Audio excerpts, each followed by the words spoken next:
এবারও এশিয়ার সর্ববৃহৎ ঈদের জামাত হবে দিনাজপুরে। দিনাজপুর গোরে শহীদ ময়দানে 6 থেকে 7 লাখ মুসল্লির সমাগম হবে বলে আশা করা হচ্ছে। তবে 10 লাখ মুসল্লি সমাগমের বিষয়টি মাথায় রেখে সব প্রস্তুতি সম্পন্ন করা হয়েছে। সোমবার ঈদগাহ ময়দানের প্রস্তুতি পরিদর্শনে গিয়ে বিষয়টি নিশ্চিত করেছেন বৃহত্তম এই ঈদগাহের উদ্যোক্তা ও পরিকল্পনাকারী জাতীয় সংসদের হুইপ ইকবালুর রহিম। তিনি বলেন, এবারের এশিয়ার সর্ববৃহৎ ঈদের জামাত দিনাজপুরে অনুষ্ঠিত হবে। 6 থেকে 7 লাখ মানুষের সমাগম হবে বলে আশা করা হচ্ছে। মাঠের প্রস্তুতি সম্পন্ন করা হয়েছে। উপমহাদেশে এত বড় ঈদগাহ মাঠ দ্বিতীয়টি নেই।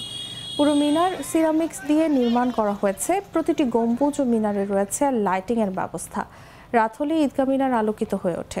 2017 সাল থেকে এখানে ঈদের নামাজ আদায় করছেন দিনাজপুর জেলা সহ আশপাশের বিভিন্ন জেলার মুসল্লিরা।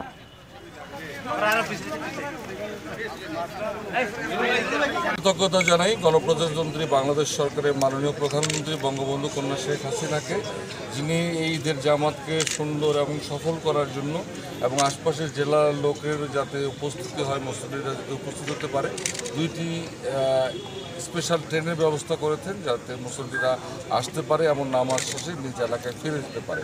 6 লক্ষাধিক মুসল্লির উপস্থিতিতে আমাদের ঈদের ফেতরের জামাত এবার অনুষ্ঠিত হবে।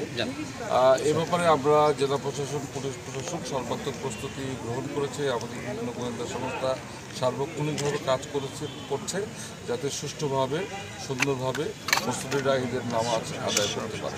এতগুলো মুসল্লিদের দেখভাল করে একটি নামাজের সুব্যবস্থা দিনাজপুর পৌরসভা থেকে আমরা এবং জেলা প্রশাসন থেকে শুরু করে পুলিশ প্রশাসন থেকে সর্বস্তরে যে প্রশাসনরা এখানে নিয়োজিত থেকে যে কাজ করছে, এটা আমাদের কাছে একটি বিশাল পাওয়া। সেই পাওয়া থেকে আমি আগামী ঈদুল ফিতরের জামাত, বৃহৎ জামাতের সকলে দ্বিধাদ্বন্দ্ব বিদ্বেষ ভুলে গিয়ে দলমত নির্বিশেষে বড় জামাতে সামিল হয়ে আমরা